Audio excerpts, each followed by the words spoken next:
La sesión de hoy, voy a compartir mi pantalla, se titula Casos Clínicos Sorpresa y bueno, vamos a tener grandes ponentes y yo voy a empezar con un caso clínico sorpresa, a ver si me ayudan a descifrarlo. Entonces, el caso clínico de hoy, nada más estoy quitándolo de la pantalla, se trata de un paciente femenino de 36 años de edad, es dentista, originaria y residente de la Ciudad de México, y ella acude por presentar disminución progresiva de la agudeza visual de 7 semanas de evolución, la cual se ha ido acompañando de dolor ocular que ha ido en aumento y este es intermitente, y a la vez la paciente nos refiere que tiene mialgias, artralgias y febrículas recurrentes, todo. Las febrículas ceden con paracetamol. De hecho, la paciente se hizo prueba COVID, prueba de influenza, las cuales habían salido negativas. Y como dato a la interrogación, al interrogatorio de aparatos y sistema, refiere que tiene aumento del tamaño mamario asociado a mastalgia y esto es en ambas mamas, principalmente la presenta durante el ciclo menstrual. Como antecedentes personales, la única de importancia es que convive con gato. Ella tuvo una cirugía de nariz estética totalmente de hace 10 años y hace 2 años tuvo cirugía de implantes mamarios y refiere ningún antecedente oftalmológico. En la exploración funcional encontramos una agudeza y capacidad visual del ojo derecho de 20/400, ojo izquierdo, presión, reflejos y movimientos oculares dentro de lo normal. Esta es la foto que tenía yo de ese día, la capacidad visual del ojo derecho, ya les dije, 20/400, y pueden observar que tiene, ay, si me ayudan a apagar su micrófono, por favor. Tiene una inflamación leve en cámara anterior con depósitos retroqueráticos. No es una foto para valorar células, pero tenía células una cruz. En polo posterior del ojo derecho tenía hiperemia de la papila. Se veía un poquito alterado el reflejo de la mácula y podíamos observar ligeramente vasculitis, vitritis, dos cruces. Y en el ojo izquierdo la capacidad era de 20/200, como ya les dije, igual una inflamación leve con unos escasos depósitos retroqueráticos, células una cruz, vitritis una cruz, hiperemia de la papila y ligera vasculitis en esta zona. Entonces, bueno, en ese momento le dimos el diagnóstico de una panuveitis en estudio en ambos ojos y tenía vasculitis importante, principalmente en el ojo derecho. Le iniciamos en lo que le estudiamos esteroide tópico, midriáticos y cicloplégicos. Le mandamos pedir laboratorios generales, sobre todo por las artralgias, las mialgias que la paciente refería, y lo único que tenía era una infección de vías urinarias muy leve que no justificaba las febrículas. Inmediatamente su médico le dio tratamiento, fímicos siluéticos negativos, y llamaba la atención porque se le hicieron reactantes de fase aguda por los antecedentes que ella refería, que estaban para su edad elevados de forma importante. Esta es la florangio cuando regresa conmigo, obviamente es muy diferente a lo que clínicamente vemos, es más escandalosa la florangiografía y eso nos pasa N cantidad de veces, que a veces vemos el ojo casi sano y al hacerle algún estudio sorpresa nos espanta. Ojo derecho, hiperemia de papila, edema macular quístico y fuga vascular, principalmente son las venas y capilares venosos. Ojo izquierdo pasa lo mismo, un poco de vasculitis, principalmente de las venas, hiperemia de la papila y ligero edema macular quístico. Como ya teníamos fímicos luéticos descartados y en lo que seguíamos estudiándola, el reumatólogo me pidió que no iniciáramos con nada sistémico, por lo cual decidí ponerle nada más esteroides perioculares. Le hicieron todo, la voltearon de cabeza de todos lados. Entonces, el renglón es porque fueron pidiendo por pausas, pidieron para descartar lupus, para descartar Sjögren, para descartar granulomatosis con poliangitis, para descartar AR, que sería algo raro que presentara las manifestaciones, pero por los antecedentes sistémicos y los reactantes de fase aguda, pues el reumatólogo quería hacerle todo. Y también pensamos en sarcoidosis, se le pidió antes que tomografía, le pidieron una radiografía de tórax y en la radiografía de tórax encuentran esto, que los implantes mamarios están ligeramente hacia abajo y que tienen una reacción inflamatoria alrededor de los implantes mamarios. por lo cual se envía con su cirujano plástico. El reumatólogo y el plástico son muy conocidos, entonces entre ellos estaban valorándola y yo ahí me metía de metiche a veces. Y que me dice el plástico, pues, ¿qué crees? Que tiene un síndrome de Asia. Y yo, ¿eh? El síndrome autoinmune inflamatorio inducido por adyuvantes. Y esto es porque la paciente trae unos implantes de silicona, entonces puede ser asociado y por eso estaba presentando todas las manifestaciones sistémicas la paciente. La duda aquí es, y hoy no la va a resolver el panel de expertos que tenemos el día de hoy, si la panuveitis se asoció o no a Asia. Buscando la literatura, ya hay casos, 2 o 3 reportes asociados a inflamación ocular. Y bueno, ahí el tratamiento pues es quitar el agente causal. Entonces deciden el reumatólogo junto con el plástico y yo nada más ahí oyendo que hay que darle esteroide sistémico y se retiran los implantes. La paciente totalmente de acuerdo y en el reporte que nos da el plástico nos dice que tenía adelgazamiento de la cápsula mamaria y adherencia tanto al músculo como a la fascia con múltiples arterias perforantes y que bueno, finalmente quitaron sin complicaciones los implantes y la paciente presentó de forma muy rápida a la semana y a las 2 semanas empezó a tener una mejoría muy importante del cuadro clínico. Entonces, ¿qué pasó con el ojo? Pues bueno, 3 semanas después de la cirugía me dijo, voy perfecta de todo, menos de los ojos. Ya tenía en ese entonces 3 esteroides perioculares, ya tenía esteroide bioral, no me dejaron darle tratamiento con inmunosupresor porque no sabemos todavía qué está pasando con el Asia, pero el ojo estaba en ese momento así, por lo cual decido ponerle terapia local y le puse un implante de dexametasona intravitreal. Ya sé que me van a regañar porque el cristalino está transparente, porque es una gente joven, pero bueno, ya estaba teniendo cambios en el OCT, ya estaba teniendo algunos drill, por lo cual decidí hacer esto. Entonces, esta es la evolución. Estaba teniendo aquí ya un drill importante y ya tenía separación de las capas internas y ya las externas de las externas y las internas empezaban a afectarse y le fue bastante bien con el implante y mejoró la paciente al 4.º mes al ojo a 20/30. Y el ojo derecho, a las 5 semanas de la cirugía, decidí hacer lo mismo porque iba muy bien el otro ojo. Decidí primero el izquierdo porque tenía más afección de las capas, la desorganización era más importante y aquí, aunque tenía edema macular, tenía una organización más estable de sus capas. Pero también decidí ponerle un implante y esta es la evolución de la paciente. Al 3.er mes ya alcanzaba una visión de 20/40. Esta es la fluorangiografía al inicio y la foto clínica después. Pueden observar, siempre me fijo en algún vaso para ver que es el mismo caso y pueden observar cómo de forma muy importante se quitó la hiperemia, se quitó la vasculitis, el OCT mejoró considerablemente tanto del ojo derecho y aquí igual en el ojo izquierdo, la hiperemia de la papila, el edema macular que tenía, observando este vaso, pues vean la diferencia que hay tan importante de los dos casos. Entonces, ¿es un Asia o no es un Asia? Sabemos que el Asia es un síndrome que está relativamente nuevo, se ha descrito por primera vez en el 2011 y bueno, lo que se sabe de este es que es una enfermedad mediada por una reacción inmunológica secundaria a la exposición de algún adyuvante, en este caso la silicona, y el silicón se conoce que es uno de los más generadores de inflamación y genera múltiples sintomatología, tanto local como sistémica, y puede llegar hasta tener pérdida de la conciencia de la paciente o alteraciones neurológicas importantes. Y bueno, los casos que hay reportados en la literatura se remiten posteriormente al retiro del agente causal. Entonces, se los dejo de tarea como introducción para nuestros panelistas el día de hoy. Entonces, a continuación, la doctora Ana Núñez nos va a hacer favor de presentar su caso clínico.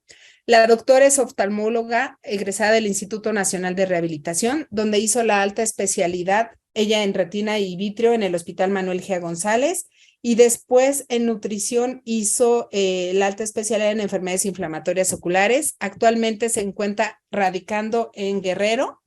Y bueno, Anita, muchas gracias por estar en diciembre con nosotros. Bienvenida, todo tuya la palabra. Gracias, buenas noches.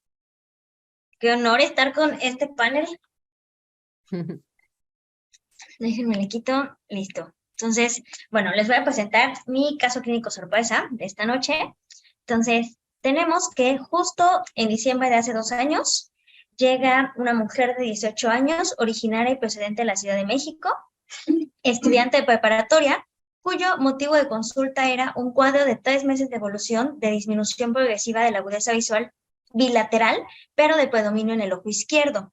Sus antecedentes personales negados completamente, familiares sin relevancia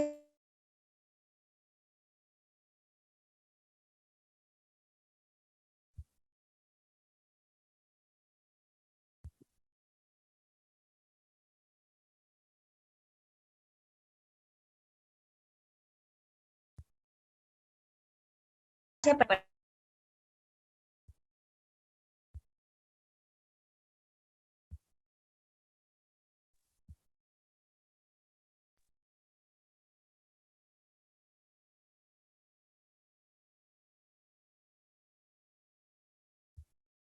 No sé si todo bien, como que me sacó.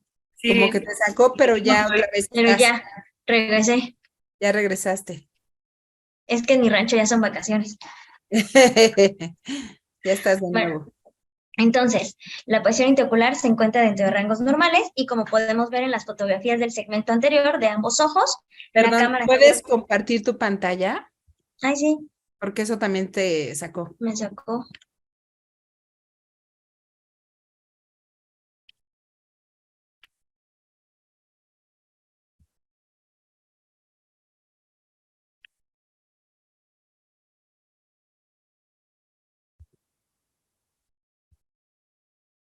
Listo.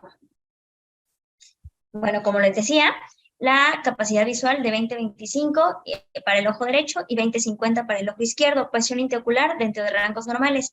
Y como podemos ver en las fotografías del segmento anterior de ambos ojos, la cámara anterior aparece sin celularidad, el cristalino está transparente y todos los medios lucen transparentes. Debido a la diferencia entre las capacidades visuales, revisamos la refracción en la cual encontramos un astigmatismo hipermetrópico compuesto. La verdad es que sí tiene mucho más astigmatismo en el ojo izquierdo con -6, pero decidimos seguir buscándole a la paciente. Se realiza la realización de el fondo de ojo bajo dilatación farmacológica, en el cual, como podemos observar, vemos que hay vitoitis más o menos de 1.5 de cruz del ojo derecho y vitoitis de una cruz en el ojo izquierdo. Decidimos tomar unas fotografías. Bueno, si nosotros nos fijamos bien en el nervio óptico del ojo derecho, prácticamente luce sin ninguna alteración. El anillo neuroretiniano se encuentra conservado con una excavación de punto 3.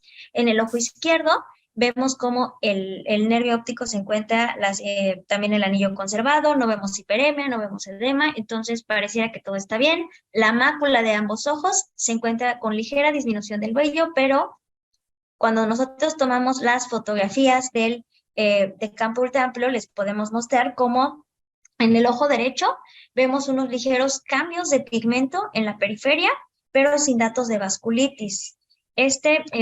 Nosotros vemos aquí este artefacto en la arcada temporal inferior, realmente no estaba pasando esta lesión que nosotros vemos. Y en el ojo izquierdo podemos observar cómo no solamente tenemos la vitoitis de una cruz, sino que la hialoides luce engrosada, los medios en general están turbios y podemos ver estas dos que sí no son artefactos, que son estas dos condensaciones vítreas que tenemos, tanto en el sector nasal como en el sector temporal inferior. Y quiero que se fijen muy bien cómo vemos muchos más cambios de pigmento en toda la periferia del ojito y sobre todo vean cómo pareciera que justo donde pasa la hialoides existe como el DVP, pero la hialoides se ve muy impregnada, como que ha tenido una inflamación que ya está siendo más recurrente y ya está empezando a tener estos cambios mucho más crónicos. Entonces, decidimos, debido a estos cambios, realizarle un OCT macular a nuestra paciente, el cual podemos observar que la interfase vitreoretiniana prácticamente está sin alteraciones, las capas internas y externas de la retina se encuentran sin alteraciones, aunque cuando nosotros vemos el grosor macular, hay un ligero aumento del grosor del lado izquierdo comparado con el ojo derecho, pero tampoco es tan significante, 285 contra 326. Entonces, debido a estos hallazgos, nos encontramos a una femenina de 18 años con una disminución de la agudeza visual secundaria a una uveitis intermedia de ambos ojos, de predominio en ojo izquierdo. ¿Cuáles eran nuestros diagnósticos diferenciales? Pues bueno, una uveitis intermedia bilateral, como siempre hay que empezar, ya nos ha dicho Enzo mil y un veces, siempre hay que descartar lo infeccioso primero, entonces hay que descartar que sean dos de las grandes imitadoras, sífilis o tuberculosis. Claro que tenemos que descartar que la uveitis intermedia sea una pars planitis, sarcoidosis, esclerosis múltiple, porque nuestra paciente se encuentra dentro del grupo etario. ¿Qué vamos a hacer? Pues bueno, decidimos solicitar laboratorios generales, BDRL, FTABS, PPD y la fluorangiografía para ver qué estaba pasando en estos vasos. Una semana después, la paciente llega con sus laboratorios dentro de rangos normales, BDRL negativo, pero su PPD se dicta como de 20 por 22 milímetros. También tenemos ya la fluorangiografía de retina, en la cual nosotros decidimos iniciar por el ojo izquierdo debido a que era el ojo que tenía muchas más alteraciones en la exploración oftalmológica y como podemos darnos cuenta, en las fases tempranas de la fluorangiografía no se ve ninguna alteración, pero conforme transcurren las fases tardías y las fases de recirculación, vean muy bien como al minuto ya empezamos a ver que empieza a haber datos de hiperfluorescencia a nivel de los capilares venosos. Conforme sigue transcurriendo el tiempo, vemos cómo esta hiperfluorescencia es 100% venosa, pareciera que no aumenta los capilares arteriales, entonces tenemos una capilaritis venosa. En el ojo derecho, conforme las fases fueron todavía más tardías, los tiempos más tardíos, podemos ver cómo la misma presencia de la hiperfluorescencia venosa secundaria a la capilaritis que tenemos. Inclusive pareciera que tenemos este patrón en el lecho. Y, pues, ¿qué decidimos hacer? Solicitamos una TAC de tórax y un cuantiferón, debido a que la paciente, pues, tiene un PPD positivo de 20 por 22. Y nuestra tomografía de tórax nos dice que tiene unos ganglios en la región axilar bilateral, por lo cual decidimos enviarla al infectólogo para estudiar una posible tuberculosis, pero nos da el resultado del cuantiferón, el cual está negativo, por lo cual el infectólogo descarta la posibilidad de tener una tuberculosis. 2 semanas después, la paciente regresa otra vez con nosotros, refiere nictalopia y refiere un empeoramiento de la agudeza visual de ambos ojos, mayor todavía en el ojo izquierdo. La capacidad visual del ojo derecho era de 20-40, del ojo izquierdo 20-200 y tenemos una hipertensión en el ojo izquierdo de 36 milímetros de mercurio. En este momento de la exploración sí podemos observar ya una celularidad de 0.5 de Cruz en cámara anterior, la cual no se encontraba previamente. Por esto de la nictalopia decidimos también medir el Ishihara, el cual la paciente contesta 2 de 10 para ambos ojos, falla, perdón, 2 de 10 para ambos ojos, y nosotros decidimos iniciar el manejo con Keitantec cada 12 horas y con Pretefrin cada 4 horas.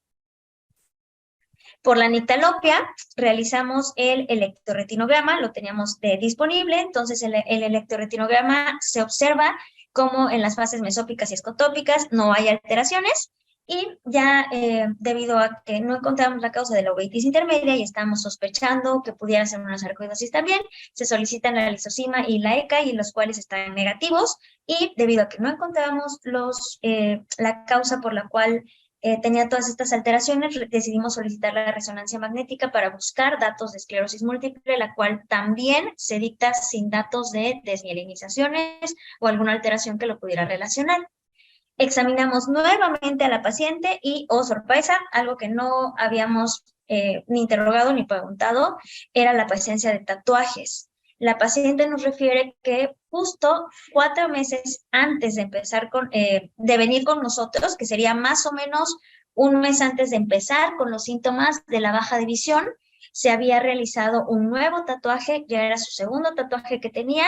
El primero de ellos se realizó 2 años previos, que es el que nosotros tenemos del lado izquierdo de la pantalla, el cual se hace con tinta tanto roja como en negro, y recalco mucho que era tinta roja porque ha sufrido decoloraciones a través de los tiempos y ya en realidad se veía rojiza. Y el segundo tatuaje, que es el que estuvo muy cerca de cuando nosotros la revisamos, era de tinta negra. Les quise hacer un pequeño acercamiento del primer tatuaje para que lo pudiéramos observar un poquito a detalle. No solo cambió la coloración de la tinta, sino que si nosotros somos como muy observadores, los pistilos de la flor de la paciente se pueden ver ligeramente sobrelevados y al tacto sí se tocaban como, no se tocaban planos, sino que los bordes sí estaban elevados y sí estaba un poquito levantada la piel. Al interrogar a la paciente sobre estos tatuajes, nos dice que aunque ya los veíamos prácticamente normales y ya cicatrizados, cuando se hizo el segundo tatuaje, ella refiere que tuvo una mayor inflamación del tatuaje que la primera vez, que el sitio de la lesión estaba mucho más rojo, mucho más eritematoso, y cuando revisamos otra vez, hay dos puntitos muy finitos en los cuales sí se alcanza a palpar que estuvieran las lesiones sobreelevadas, no francamente granulomatosas, pero entonces nosotros decidimos iniciar prednisona a 1 miligramo por kilo de peso. Se pone un acetato de metilprednisolona, 40 miligramos por mililitro y transeptal, y realizamos un control a las 3 semanas con una nueva fluorangiografía. Realizamos 3 semanas después, la agudeza visual estaba en 20-20, la capacidad visual del ojo derecho 20-25, del ojo izquierdo 20-30, y se decide colocar el segundo transeptal de acetato de metilprednisolona debido a que la paciente había tenido una buena respuesta al tratamiento. Tomamos nuestra fluorangiografía de control para ver cómo estaba, 2 meses después de la primera fluorangiografía que acabamos de tener, o sea, posterior a la segunda dosis del transeptal, y como podemos observar, en el ojo derecho, en las fases de recirculación, volvemos a ver esta misma hiperfluorescencia de los capilares venosos, tanto en el ojo derecho como en el ojo izquierdo. De hecho, me atrevo a decirles que al hacer la comparación de ambos, en ambos tiempos tardíos, vean cómo realmente pareciera que aumenta, esta hiperfluorescencia sigue aumentando en ambos ojitos. Vean del lado izquierdo tenemos la primera fluorangiografía del ojo derecho, vemos esta capilaritis venosa, y del lado izquierdo sigue aumentando. Lo mismo pasa con el ojo izquierdo, pareciera que ha ido aumentando conforme transcurren los tiempos. Entonces, en este momento se le propone a la paciente pues realizar más estudios para seguir abordándolo, pero la paciente decide ya no regresar con nosotros. Y aunque el caso esté incompleto, la verdad es que creo, y por toda la discusión que se dio cuando llegó este caso, creemos que es una uveitis intermedia asociada a los tatuajes. Se investigó a la paciente completamente y pues en realidad no encontramos ninguna otra alteración. Se descartaron todas las otras enfermedades que pudieran darnos una uveitis intermedia y se descartó por completo. Entonces, el único factor de riesgo o detonante de esta uveitis intermedia que nosotros le podemos asociar fue justo el nuevo tatuaje que se había hecho la paciente. Entonces, nada más para recordarles a todos, primero hay que buscar las causas infecciosas y las no infecciosas de las uveitis intermedias. Tenemos a las grandes imitadores, tuberculosis, sífilis, pero no debemos olvidar Lyme, Toxocara, Chikungunya, Whipple. Las no infecciosas, la esclerosis múltiple, la sarcoidosis, la parasplanitis, porque nuestra paciente podía ser cualquiera de estas, inclusive la enfermedad inflamatoria intestinal.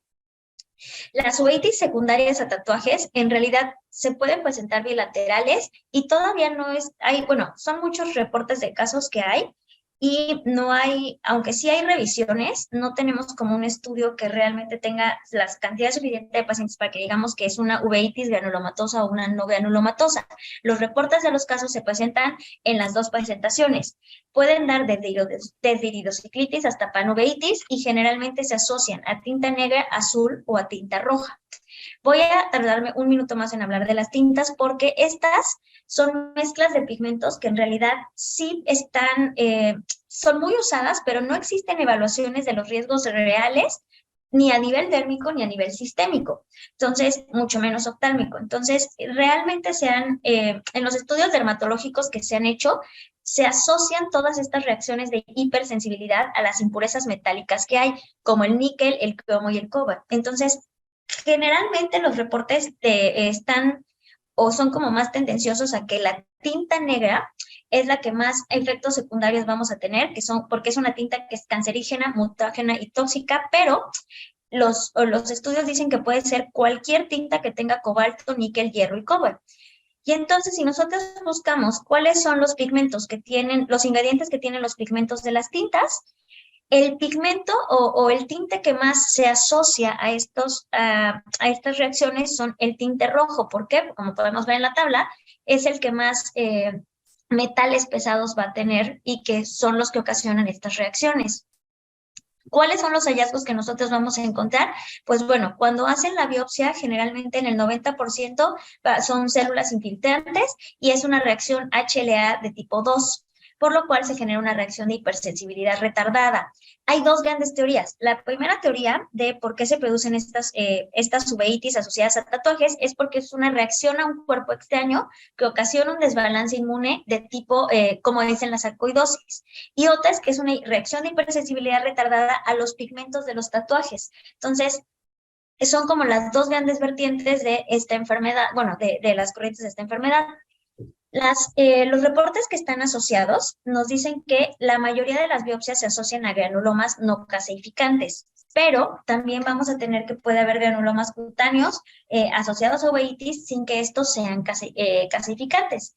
Y les quise poner rápidamente este artículo de Kluger, que aunque es del 2018, la verdad es que él revisa las series de casos que están reportadas hasta ese momento y lo divide en tres grandes grupos, que son la sarcoidosis con granulomas por tatuajes y uveitis, porque mucho de la literatura asocia a tener una uveitis a los factores de riesgo de la sarcoidosis.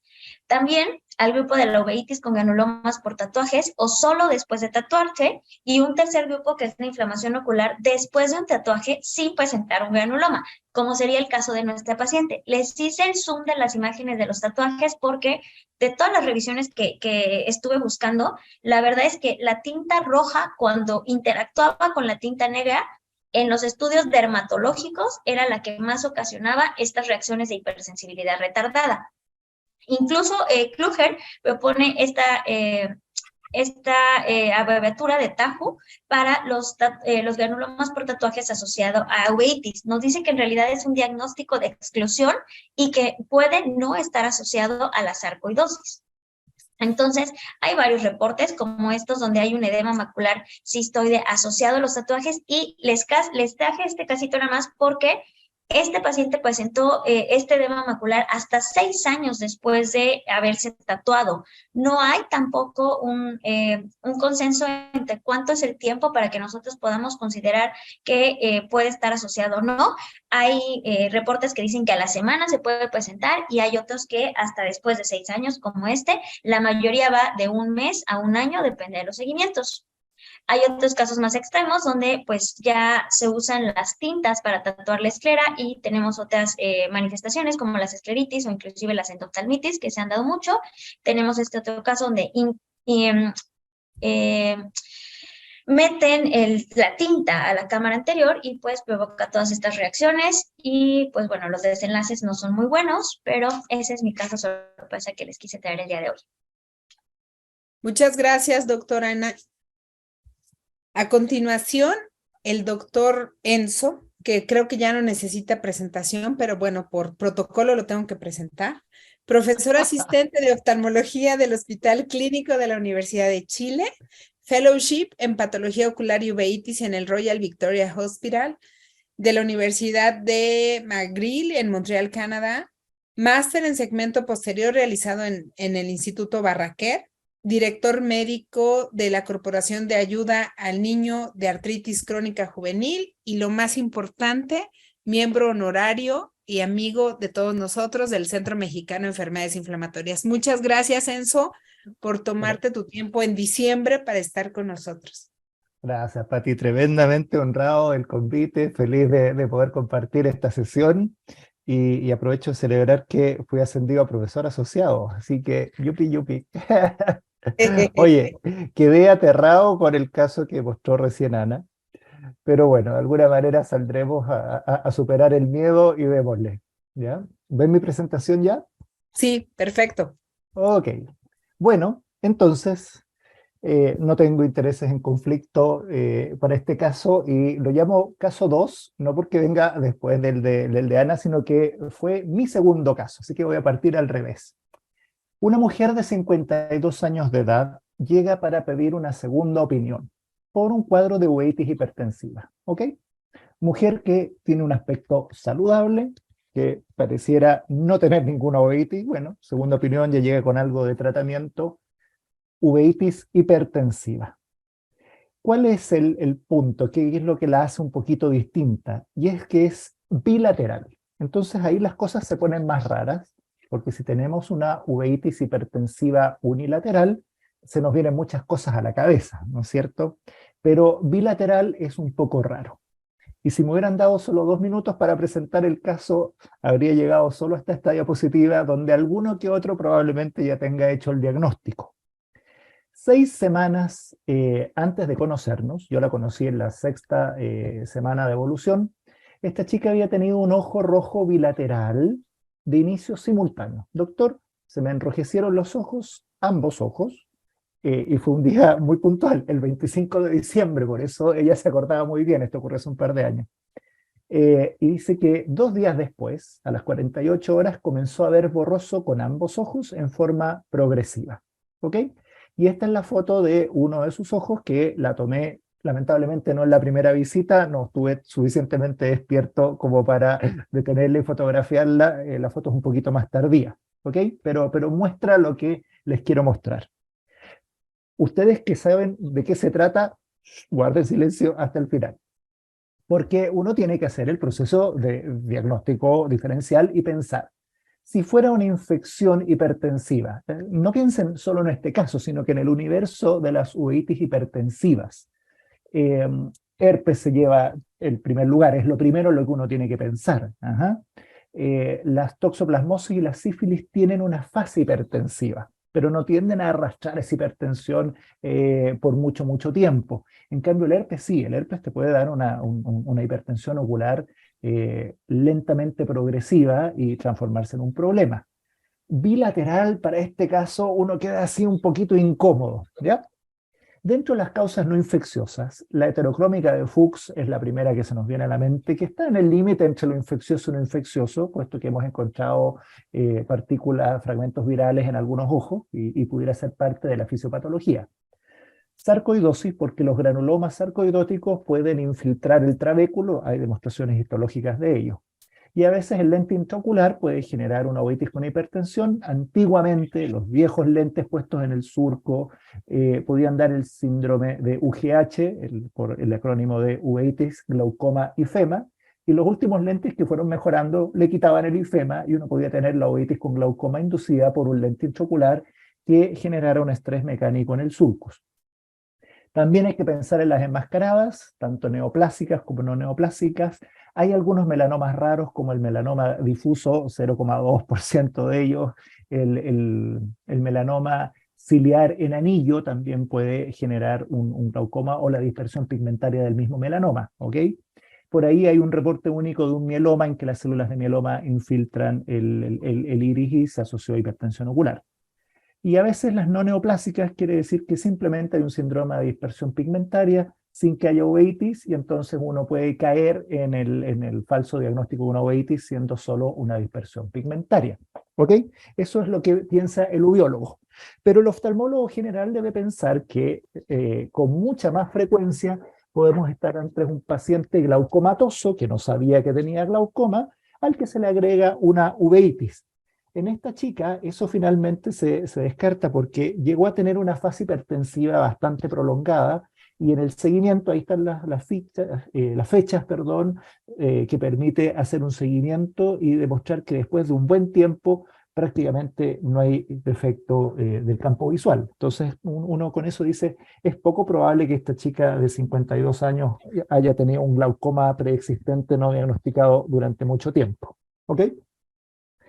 Estas fotos son hermosas, ojo derecho e izquierdo, y no les voy a decir nada para que los miren, ¿ok? Estas fotos ya había disminuido el Tyndall, ya les voy a explicar un poquito las características de cada ojo, pero fíjense, ¿ah? Transparencia corneal, cómo está la pupila, cómo está el tejido iridiano, cómo es el reflejo del rojo pupilar. ¿Ok? Qué lindo está. Las visiones, cuando yo la conocí, ojo derecho 0,4 y ojo izquierdo 0,6, con su mejor corrección, y algunos antecedentes médicos. ¿Eh? Así como esta es una chica chilena promedio, también podría ser una compatriota de ustedes. ¿Eh?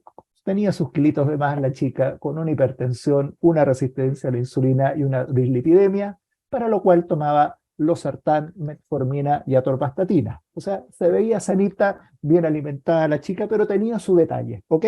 Su síndrome metabólico.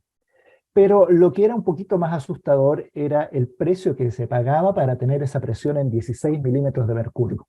Acetazolamina, 2 comprimidos diarios, una alta dosis de prednisolona cada 2 horas, atropina, y finalmente les debo mencionar que era absolutamente innecesaria en este caso, y la mezcla fija de brinzolamida, brimonidina, no voy a hablar de marcas, y la mezcla fija de bimatoprost y timolol de 8 laboratorios. O sea, un tratamiento médico máximo o supramáximo, contenía la presión en 16, pero también con el uso simultáneo de mucha prednisolona. Porque cuando yo conozco a esta chica, la córnea tenía algunos pliegues endoteliales en ambos ojos. Y había un tinte al pigmentario +4, y ponemos +4 porque no existe un +5, era una cantidad de pigmento disperso tremendo y justificaba en gran medida la baja de la agudeza visual. Imagínense cuánto pigmento tenía un ojo para ver 0,4. Fondos de ojos normales. Entonces, yo digo, esta chica tiene algo más. Y si ustedes lo han visto, la verdad es que la gracia es ver y ver y ver las fotos, porque el patrón se repite. Se le pasó en el interrogatorio al primer colega, la chica no hizo la asociación temporal, pero pude darle el nombre puntual. Le dije, ¿habrá usted tomado poco antes un determinado antibiótico puntual? Y ahí me dice, mire doctor, pero ¿cómo va a tener relación alguna? La verdad es que yo me saqué unos kilitos de mi abdomen, ¿eh? Me hice una abdominoplastía, y como a la segunda semana el ombligo tenía un poquito de secreción, mi cirujano plástico me dio un antibiótico para controlar esa infección, evitar que tuviera una pequeña hernia, y tomé 10 días de antibiótico y efectivamente terminé 3 o 4 días antes de Navidad. ¿Ok? Por lo tanto, ya con esto la mayoría de ustedes debe saber de qué se trata, y los remito al primer caso, que fue el que me hizo estudiar esta patología. No tengo fotos, no le tomé fotos, no se me ocurrió tomarle fotos porque descubrimos en el acto que esto ya estaba reportado. Así que dijimos, no fuimos los primeros, así que para qué le vamos a dar mucha molestia, porque en Chile aquí tú tienes que pagar tus exámenes y pagar tus fotos. Entonces fue como, mira, ahorrémosle la foto a la chica y sigámosla, y no volvió más. Pero a ella le había pasado, hasta otra mujer, una señora un poquito mayor de edad, 8 días luego de acabar un tratamiento por una infección urinaria baja con el mismo fármaco, o sea, moxifloxacino. Entonces, 2 palabritas, porque el moxifloxacino sistémico ocasionalmente puede causar este síndrome, que lo podemos llamar de distintas maneras, tiene distintos nombres, pero nos van a consultar como un síndrome uveítico, donde el componente inflamatorio puede ser poco. Hay mucha liberación de pigmento que se pierde del iris. La primera, la paciente que yo llamé caso 2, que es la que tengo el seguimiento completo, se quejó de dolor. Esto que empezó con ojo rojo, visión borrosa, finalmente agregó dolor. Por lo tanto, un componente inflamatorio pequeño ha de haber. Y se produce una liberación de pigmento muy grande. Y ahora, si vuelven a mirar esta foto, se van a dar cuenta que las sinequias son poco importantes, casi inaparentes. Y probablemente la inmovilidad que da la atropina no ayude mucho para evitarla. Y fíjense cómo hay una retroiluminación en todo el sector que está alrededor de la hora 3-4, en el iris de uno de estos ojos, y después les vuelvo a mostrar las fotos para que vean que la situación era bilateral. La revisión que hice de la literatura apuntaba que la mitad de los casos hacían hipertensión ocular, pero yo llevo canasta limpia, los 2 casos que he visto, gran hipertensión ocular. ¿Ok? Entonces, si los miran de nuevo, tiene algunas características, como que hay una depigmentación aguda iridiana, en algunos textos y algunos reportes lo llaman así a este cuadro. hay una hipoquinesia o aquinesia iridiana y hay una retroiluminación. Por lo tanto, eso nos puede hacer pensar en un herpes inicialmente. Pero es raro un herpes bilateral, simultáneo, y en este caso también sin leucoma ni nada que nos haga sospechar algo herpético. ¿Ok? Entonces, frente a la ovitis inducida por medicamentos, esta es una de muchas alternativas, uno dice esto es tan poco frecuente, ¿cuándo lo debo sospechar? Y ahí aparece gente más inteligente que uno, Deborah Goldstein y compañía, que salen con esta descripción maravillosa. Inicio bilateral simultáneo, agudo, no granulomatoso, ellos lo consideran como un cierto síndrome, ¿ok? O sea, inicio simultáneo bilateral, no granulomatoso, anterior y aguda, son solamente el 1% de los casos nuevos de uveitis en su serie de 4.200 y algo. Ajá. Y en este grupo, que es tan raro que parta una uveitis anterior aguda bilateral, así como las que les he mostrado, sus principales etiologías fueron o postinfecciosa o inducida por drogas. Entonces hay que tener este especie de síndrome en mente para ese 1% de las uveitis. ¿Ok? Inicio bilateral, simultáneo, no granulomatoso agudo. Tienden a tener una duración limitada a menos de 3 meses. No es mi experiencia, estos dos casos, hay uno que llega a 1 año y medio activa, y a la otra la perdí de vista como a los 4 o 5 meses y seguía activa. ¿Ok? Pero lentamente se va limpiando el pigmento y se hacen más fáciles de controlar. ¿Ok? También alguien puso algunas reglas que son muy inteligentes para tratar de afirmar la hipótesis de la relación causal de las drogas, porque puede que la droga sea un marcador, puede que el germen que causó la infección urinaria sea parte importante y no solamente el antibiótico, o puede ser la asociación farmacológica entre distintos fármacos. Entonces uno dice, bueno, ¿hay una relación causal o es mucho de casualidad? Entonces está todo este score, que lo podemos usar después para evaluar el caso de Anita, tal vez el caso de que vaya a venir más adelante, los casos míos, porque hay un score que nos ayuda bastante a esto.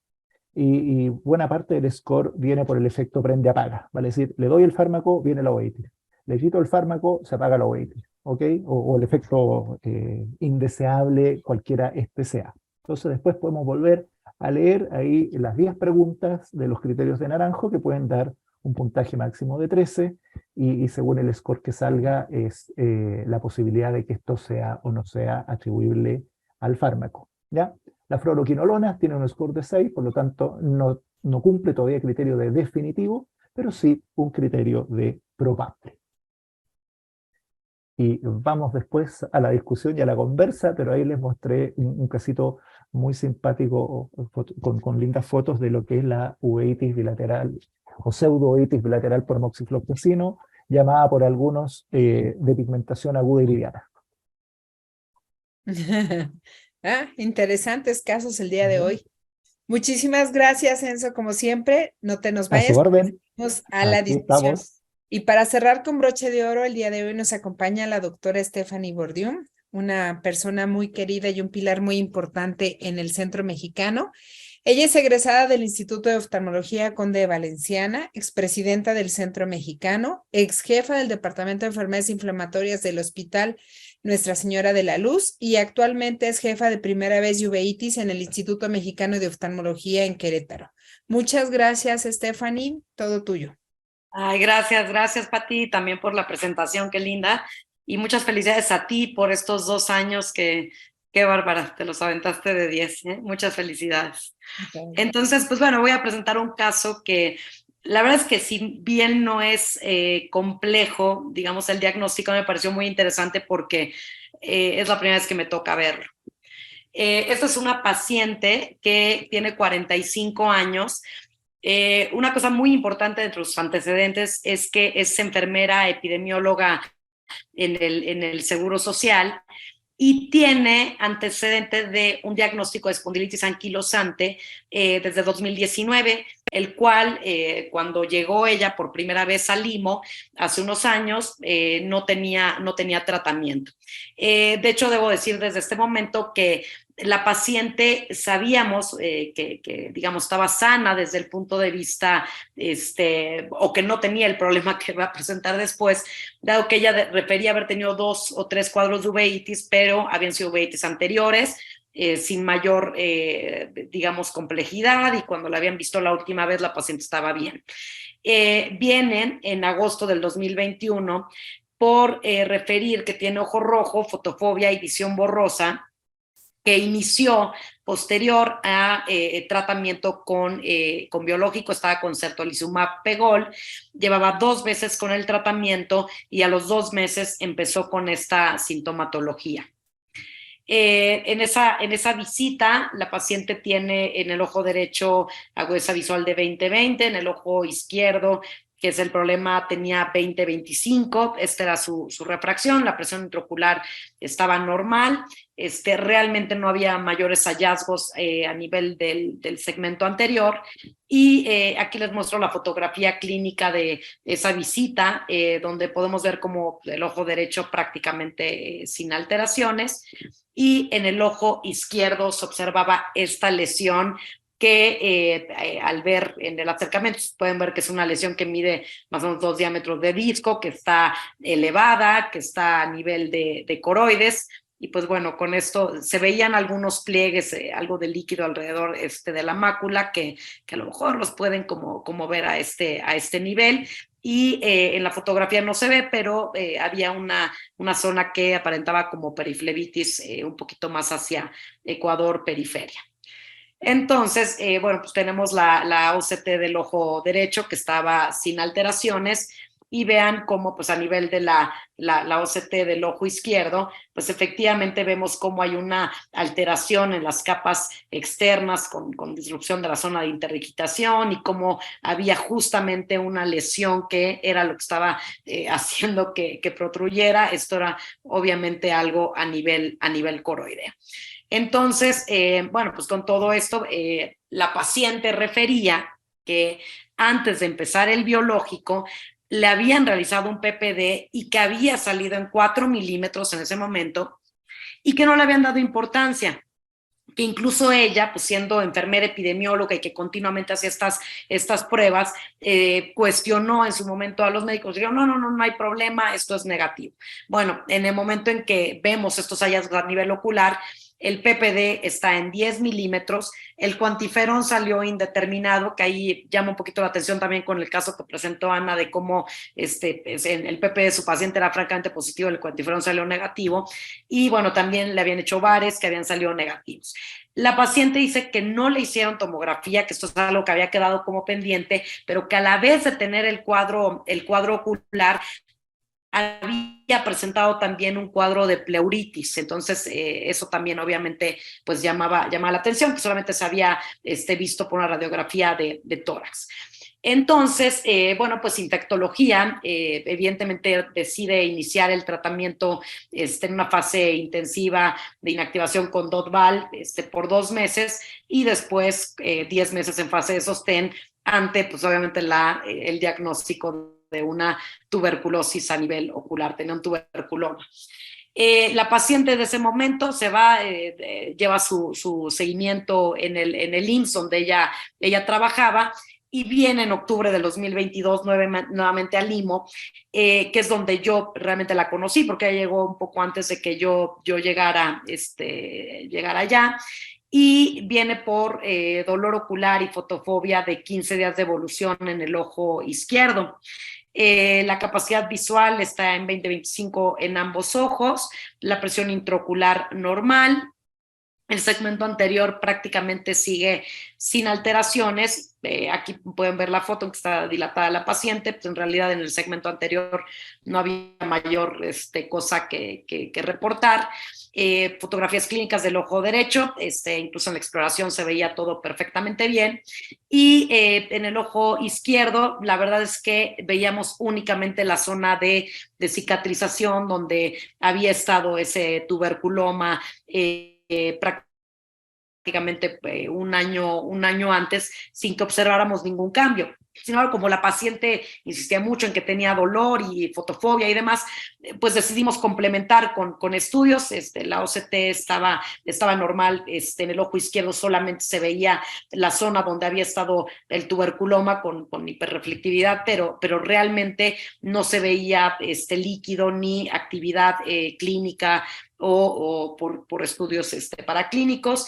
Realmente en su última consulta, insisto, la paciente sigue diciendo que tiene dolor. Yo no acabo de entender la causa de ese dolor. Aquí podemos ver la fotografía clínica donde se ve pues la cicatriz. O sea, en realidad yo no le veo en este momento pues que tenga tema ahí con la zona del tuberculoma. No se ve reacción inflamatoria en la cámara anterior, en vítreo, nada. Aquí tenemos la fluorangiografía, pues que realmente lo van a ver como pues la lesión se queda prácticamente igual en todas las fases de la florangio. Aquí vemos pues sí, justamente el acercamiento de la lesión como en la imagen previa. Y bueno, pues entonces lo que nosotros decidimos es continuar en vigilancia, ya que al día de hoy pues no hay datos de inflamación activa, pero sí debo decirles que me inquieta un poco el que la paciente se sigue quejando ahí de que tiene molestia, tiene dolor, cuando realmente no vemos nada. A lo mejor alguien en la discusión me puede dar alguna idea al respecto. Entonces, pues bueno, yo quise presentar este caso porque realmente cada vez estamos teniendo más pacientes que están siendo tratados con biológicos. Evidentemente los que más estamos usando nosotros en enfermedades inflamatorias son los que están dirigidos contra el factor de necrosis tumoral. Y hay que siempre tomar en cuenta pues, que puede haber un riesgo de infecciones oportunistas que se ha reportado mayor en adalimumab y certolizumab, mayor que en infliximab, aunque pues, todos los biológicos lo pueden tener. Y hay que ver cómo este caso, la paciente a los 2 meses, o sea, prácticamente iniciando el biológico, tuvo el problema de la tuberculosis ocular. Entonces, esto habla de que definitivamente la paciente tenía una tuberculosis latente que no se evaluó cuidadosamente antes de iniciar el biológico. Si el cuadro inflamatorio hubiese empezado a lo mejor al año o los 2 años, ahí podríamos hablar de que la paciente probablemente se infectó en el camino, ¿no? Pero en este caso, pues creo que no queda duda de que era una tuberculosis que ya la paciente tenía latente y más por su exposición que tenía laboral. Por esa razón, la Organización Mundial de la Salud determinó que antes de iniciar terapia anti-TNF, debemos ser mucho más estrictos en el corte para el PPD, donde se debe considerar positivo arriba de 5 milímetros. Nuevamente, esta paciente quedaría ahí medio en la tablita con ese PPD de 4, pero bueno, yo no sé si hubiera iniciado el biológico no sabiendo pues todo su contexto y sus antecedentes. Obviamente, en todos los casos hay que hacer una tele de tórax y también un cuestionario de factores de riesgo, exposición a tuberculosis, signos y síntomas de tuberculosis antes de empezar el tratamiento. En caso de que el PPD esté arriba de 5 milímetros, se puede iniciar el biológico, pero se debe cubrir al paciente con isoniazida por 9 meses. Hay que saber que el hecho de tener biológico aumenta el riesgo de una tuberculosis miliar, que normalmente se presentan formas extrapulmonares cuando el paciente está con este tipo de terapia.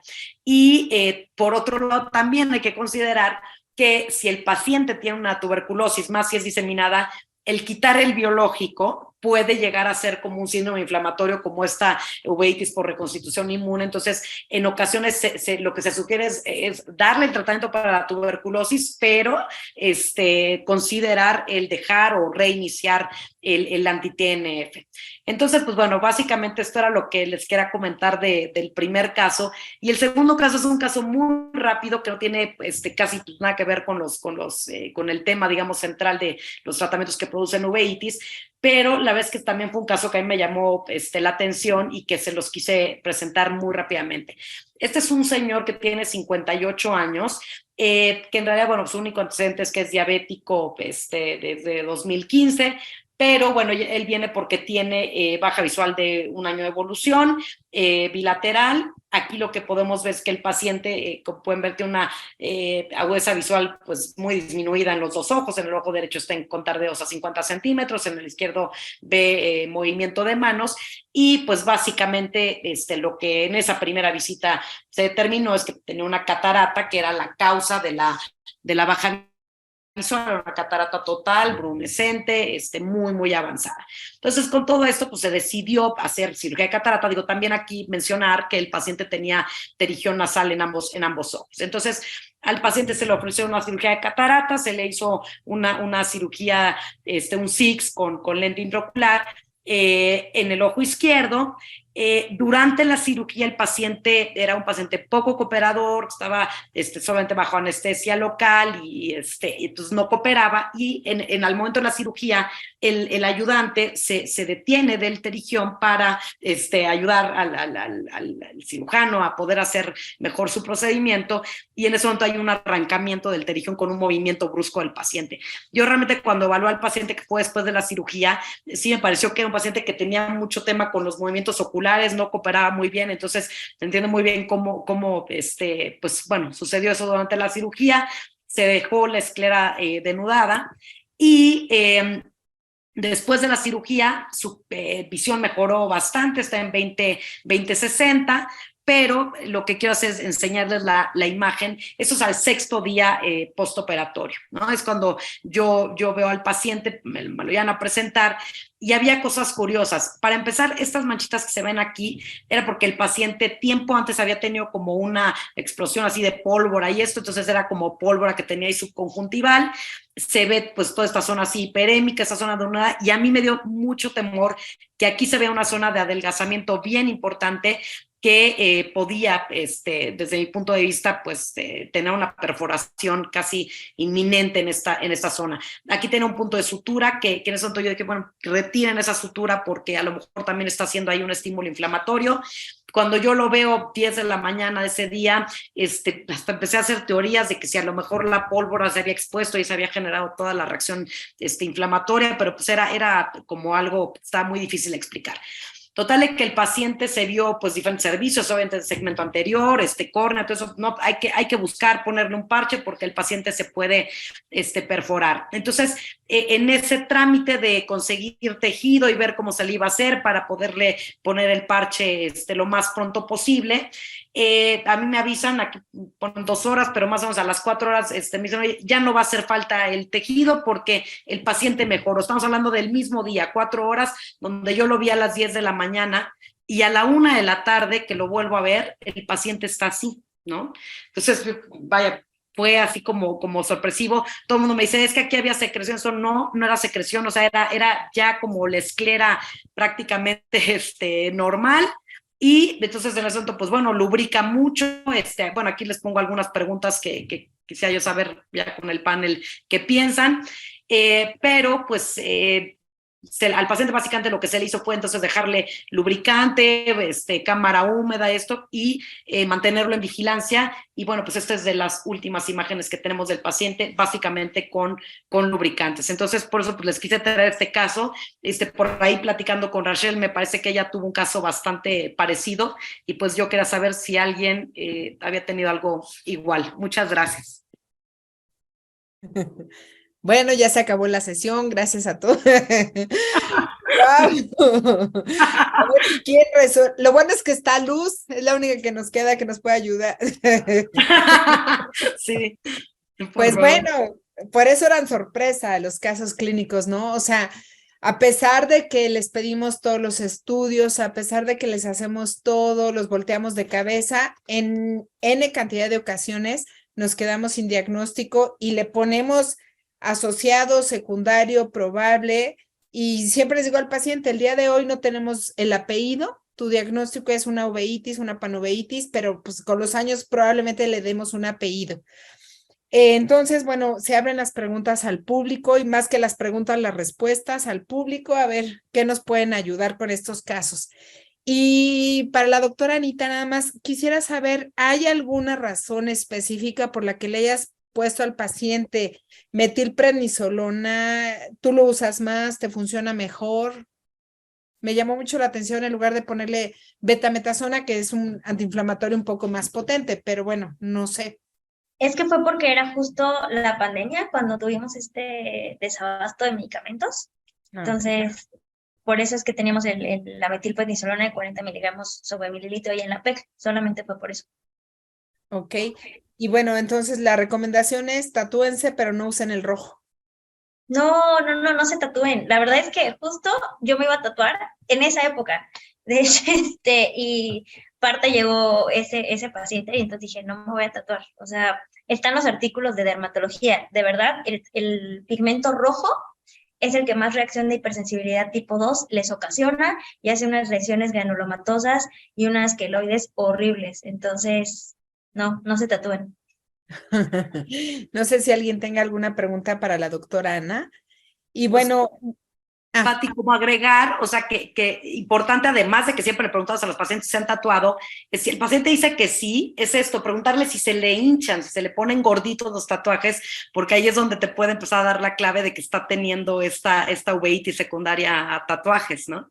Sí, la claro. verdad es que eso fue lo que se nos pasó al principio, que no le habíamos preguntado dirigidamente a la paciente si había habido un cambio entre un tatuaje y el otro, porque ya que ve uno las fotos dice, pues sí, era rojo y ahora es rosa, ¿no? Se decoloró y el otro como que sí se ve sobrelevado, pero para eso tuvimos que hablarle a una amiga derma y decirle, oye, es que como que le siento el tatuaje como rugosito, ¿no? Y ya fue que Sí. dijo así de ningún tatuaje, nada que esté sobrelevado es bueno en la piel.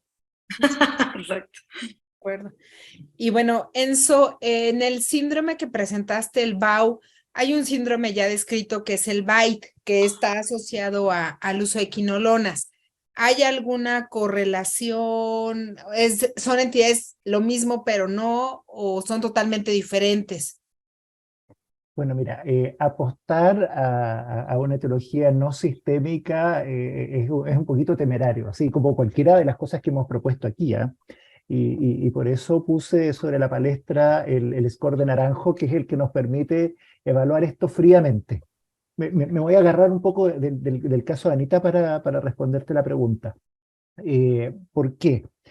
La gente hoy en día, por lo menos en Chile, se está tatuando en forma exponencialmente progresiva. O sea, los boliches donde se tatúa gente están proliferando como hongos después en un bosque lluvioso. Por lo tanto, sobre todo gente joven que está en la edad de la uveitis, aparece con tatuajes cada vez con más frecuencia y cada vez más extensos. Si la asociación a tatuajes fuera importante, estaríamos viendo una explosión epidemiológica de uveitis. Mientras que lo que ocurre en realidad es que el porcentaje de las personas que se tatúan y que hacen uveitis por el tatuaje es pequeñísimo. Entonces, cuando el evento incitante, como puede ser en este caso el tatuaje, es en algunos casos potencialmente causal, yo creo que queda bastante bien afirmada, sostenida la hipótesis de Ana en estos casos. O sea, el tipo de tinta, la decoloración, o sea, los cambios locales del tatuaje aparentemente son indispensables para tener el problema. Pero si tú le aplicas el método a los tatuajes en general, tú haces un estudio epidemiológico y no tendrías ninguna capacidad estadística de demostrarlo desde ese punto de vista. Entonces, fundamentalmente me declaro ignorante en el área, porque cualquiera de nosotros tendría que declarar ignorante. No tenemos evidencia para decirlo, porque tenemos esa limitación metodológica horrorosa, que es algunos pocos casos, en algunas circunstancias muy especiales, generan la uveitis. Claro, y es lo mismo que pasa con el caso que yo presenté del Asia, ¿no? Que hemos visto que actualmente los tatuajes, los aceites minerales que se usan mucho para estética, que se asocian con lupus, con AR, el silicón, que es un activador y liberador de citoquinas proinflamatorias, pues se cree que están asociados, pero no hay forma de comprobarlo. De hecho, yo no he encontrado mucho en la literatura acerca del caso que presenté. Sé que Luz por ahí tiene uno, que Jorge, que está en el foro, en el auditorio, tiene por ahí otro, pero bueno, no sé si ustedes tengan alguna experiencia o hayan tenido algún caso de este tipo, porque pasa lo mismo, son casos aislados que, bueno, creemos que se puedan asociar. ¿Puedo opinar? Sí, claro. Yo también tengo un caso de Asia por inyección en glúteos, quién sabe qué, porque tampoco saben luego los pacientes qué les inyectaron. Pero mi comentario va dirigido a lo siguiente, a ver, tenemos libros así de gruesos de efectos adversos de medicamentos.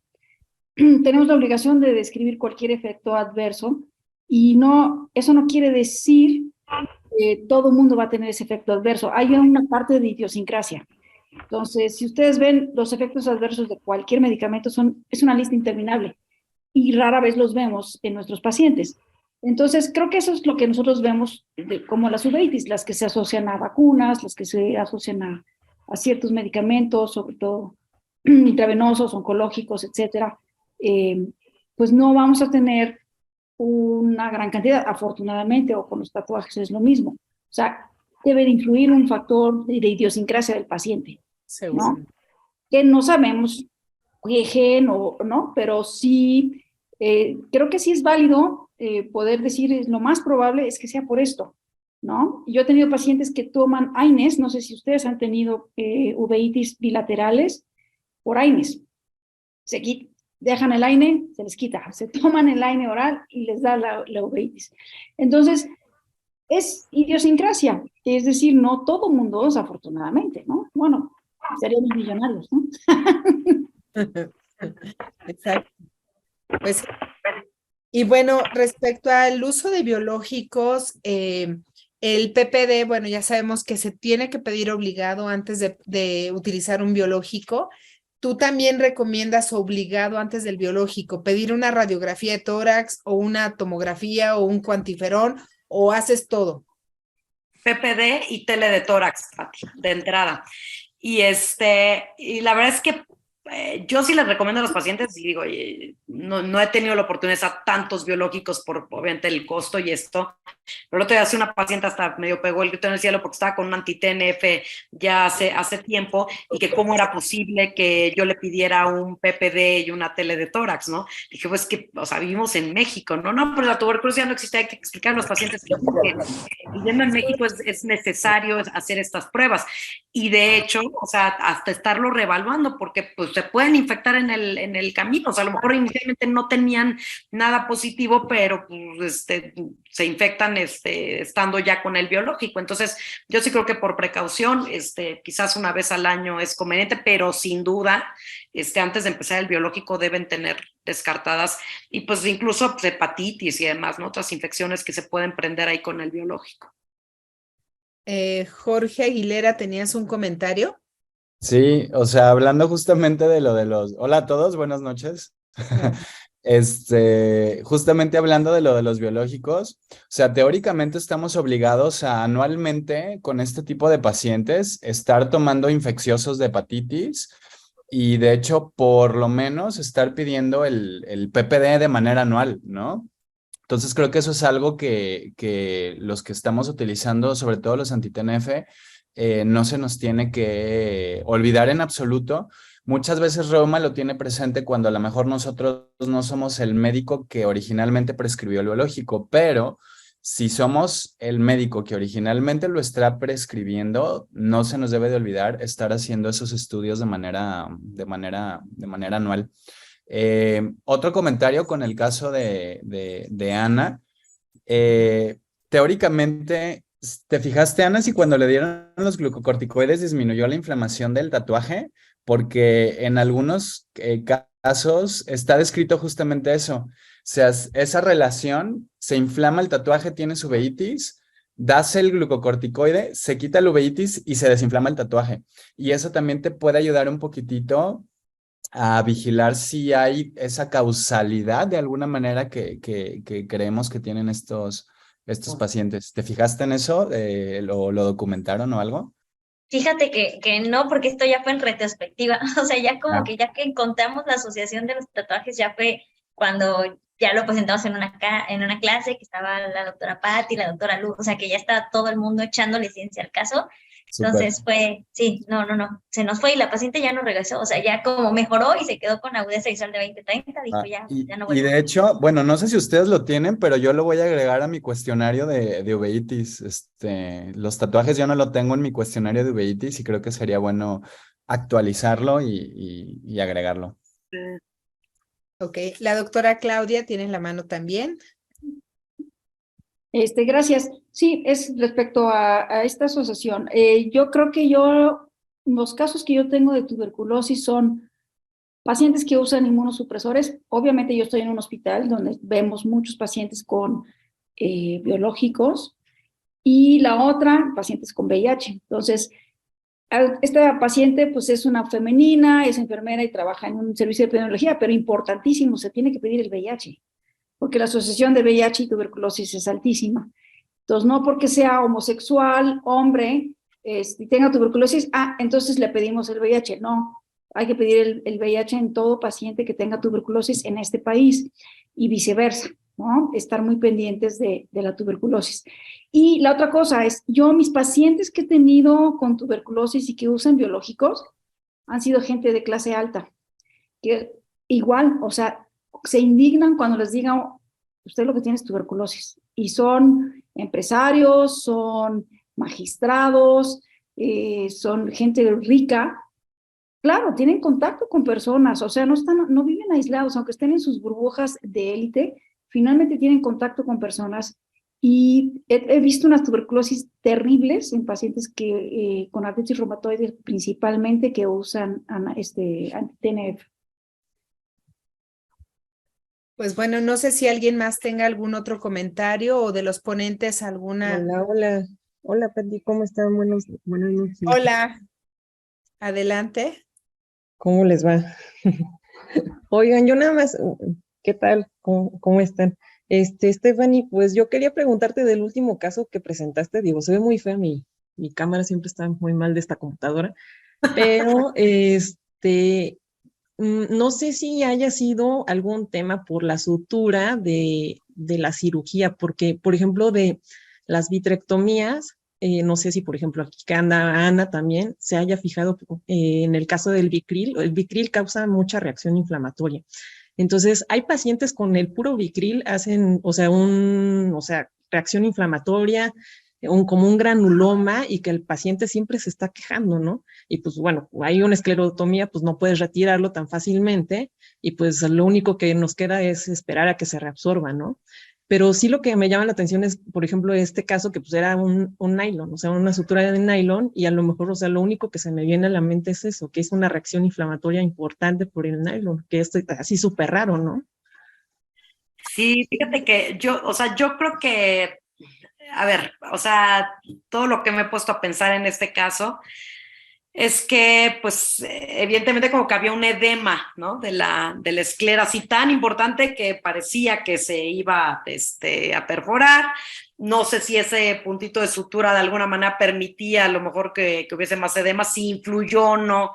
O sea, si hubiera cambiado el quitar, por haber quitado el nylon o no.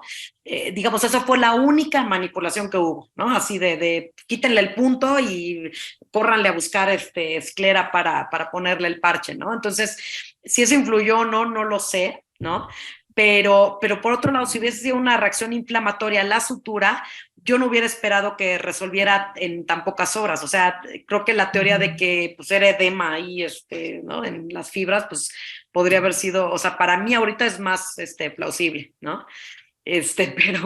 Pero la verdad es que te digo, sí, a mí sí me impresionó porque dije, o sea, me consta, ¿no? O sea, yo vi al paciente a las 10 de la mañana y a la 1 de la tarde que ya me iba, resulta que me dicen, ya no necesita el parche, entonces. Claro. Gracias. Doctor Hugo Lenin, y cerramos con Enzo, por favor. Levantó la mano el doctor Hugo, no sé si